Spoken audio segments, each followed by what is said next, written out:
نحمدہ نصلی علی رسولہ الکریم اما بعد فاعوذ باللہ من الشیطان الرجیم بسم اللہ الرحمن الرحیم ربی اشرح لی صدری ویسر لی امری واحلل عقدۃ من لسانی یفقہوا قولی ربی یسر ولا تعسر وتمم بالخیر اللہم فقہنا فی الدین۔ سورۃ البقرہ آیت نمبر 213۔ لفظی ترجمہ، روٹ ورڈ اور تفسیر۔ کان الناس تھے لوگ، امتم واحدہ ایک ہی امت، یعنی ہم خیال لوگ تھے، ون ریلیجن تھے۔ فبعث اللہ تو بھیجا اللہ نے النبیین نبیوں کو، نبی کی جمع، مبشرین خوشخبری دینے والے، اس کا فعل ہے بشرا یبشرو تبشیر، اسی سے تبشیر کس کو کہتے ہیں؟ خوشخبری کو۔ ومنذرین اور ڈرانے والے، خوفناک چیز سے خبردار کرنا۔ وانزل اور اسے نازل کیا، معہم ان کے ساتھ، الکتابہ کتاب کو۔ کتاب کہتے ہیں لکھی ہوئی چیز کو، خواہ وہ ایک ہی ورقہ تھی یا بہت بڑی کتاب۔ اللہ رب العزت نے دوسرے نبیوں کو بھی کتابیں دیں، بالحق کی، حق کے ساتھ، سچی، ثابت، لیحکم تاکہ وہ فیصلہ کرے، بین الناس لوگوں کے درمیان، فیہا اس معاملے میں، جو اختلافو انہوں نے اختلاف کیا، فیہ اس میں، وما اور نہیں اختلافا اختلاف کیا، فیہ اس میں، الا الذین مگر ان لوگوں نے، اوتوہ جو اس کو دیے گئے، جنہیں وہ دی گئی، من بعد اس کے بعد، ما جاءتہم جو آ گئی ان کے پاس، البینات واضح نشانی، بغیم ضد کی وجہ سے، عدوان کے معنی میں سے ہے، بینہم آپس میں، فہد اللہ تو ہدایت دی اللہ نے، الذین ان لوگوں کو، آمنوا جو ایمان لائے، لما واسطے اس کے جو اختلاف انہوں نے اختلاف کیا، کسی کے خلاف کوئی طرز عمل اختیار کرنا، فیہ اس میں، من الحق کی حق میں سے، باذنہ اپنے حکم سے، واللہ اور اللہ تعالیٰ، یہدی وہ ہدایت دیتا ہے، من یشاء جس کو وہ چاہتا ہے، الی طرف صراط مستقیم سیدھے راستے کے۔ تفسیر۔ بسم اللہ الرحمن الرحیم۔ اس آیت میں کچھ ماضی کی بات کی گئی۔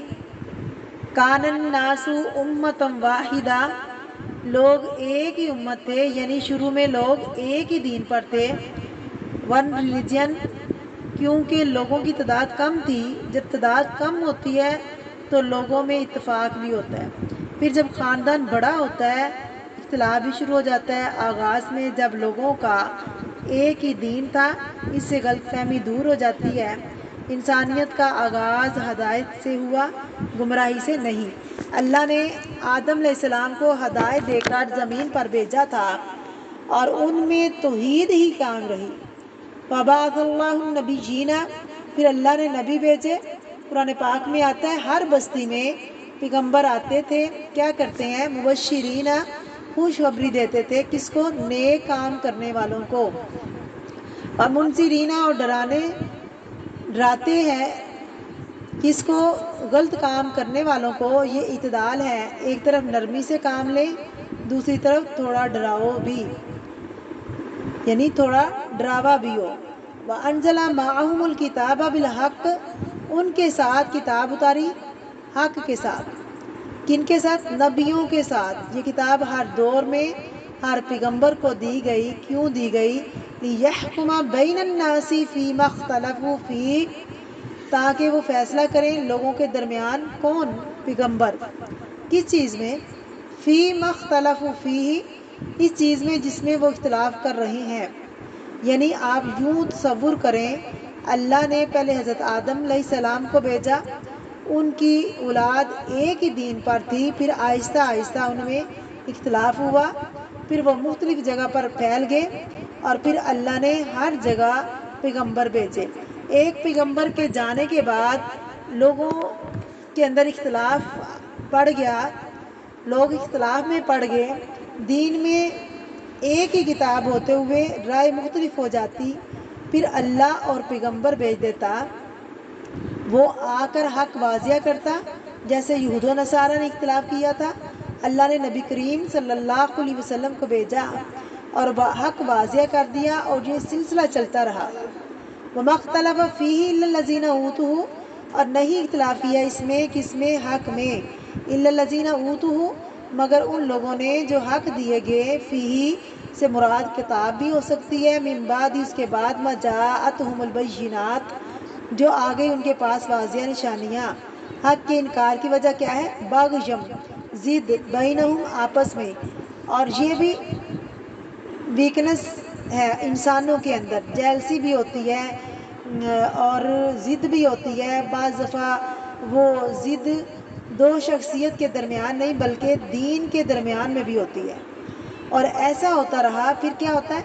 فَهَدَى اللَّهُ الَّذِينَ آمَنُوا، تو ہدایت دی اللہ نے ان لوگوں کو جو ایمان لائے، انہوں نے پیغمبر کی بات مان لی، اللہ نے ان کو ہدایت دے دی، لِمَا اخْتَلَفُوا فِيهِ، اس معاملے میں جس میں انہوں نے اختلاف کیا تھا، من الحق، کی حق سے، بِإِذْنِهِ، اس کے اذن کے ساتھ، وَاللَّهُ يَهْدِي مَن يَشَاءُ إِلَىٰ صِرَاطٍ مُّسْتَقِيمٍ، اور اللہ جس کو چاہتا ہے سیدھے راستے کی ہدایت دیتا ہے۔ یہ اللہ کی مرضی ہے کہ اللہ کس کو ہدایت دے اور کس کو گمراہ کرے۔ تو خلاصہ کیا ہے؟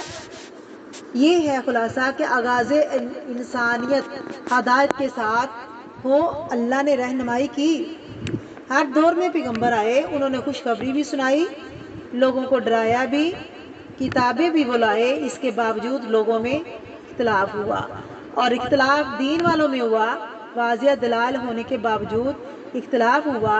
حق میں کوئی مشکل نہیں تھی، ضد مسئلہ تھا۔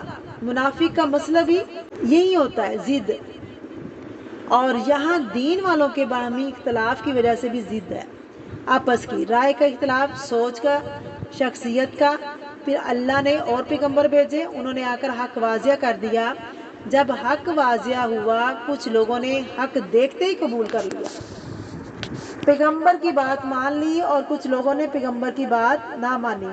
اس سے اہم مسئلہ پتہ چلتا ہے، جب اختلاف ہو تو کیا کرنا چاہیے؟ تو اسے اللہ اور رسول کی طرف لوٹا دو، ان کی بات مان لو۔ اس سے کیا نتیجہ ہوگا؟ جو مان جائے گا اس کو اللہ ہدایت دے گا، اختلاف کی مصیبت سے باہر نکالے گا، اور جسے اللہ چاہتا ہے سیدھا راستہ دکھا دیتا ہے۔ تو سیدھا راستہ کس سے مانگنا چاہیے؟ اللہ رب العزت سے۔ کس کو دکھاتا ہے وہ؟ جو بات مان جائے، جو واقعی سیدھا راستہ چاہے، تو جو ایگو سے باہر آ جائے، جو جیلسی سے باہر آ جائے، جو صاف دل اور صاف ذہن کے ساتھ حق قبول کرنا چاہے۔ یہ ہم پر ڈیپینڈ کرتا ہے، ہم کیا چاہتے ہیں۔ یہ سب اختلاف دراصل امتحان ہے، انسان کا ٹیسٹ ہے۔ یہ جو عقل ملی ہے نا زیادہ انسانوں کو، یہ بھی ایک ٹیسٹ ہے، امتحان ہے کہ اس کو استعمال کہاں کرتے ہیں، کیسے کرتے ہیں، جیسے اللہ نے حکم دیا یا اپنی من مرضی کرتے ہیں۔ یہ اللہ نے انسان کے لیے امتحان رکھ دیا۔ اللہ رب العزت سے دعا ہے کہ اللہ تعالی ہمیں صحیح راستے پہ چلنے کی توفیق عطا فرمائے، آمین۔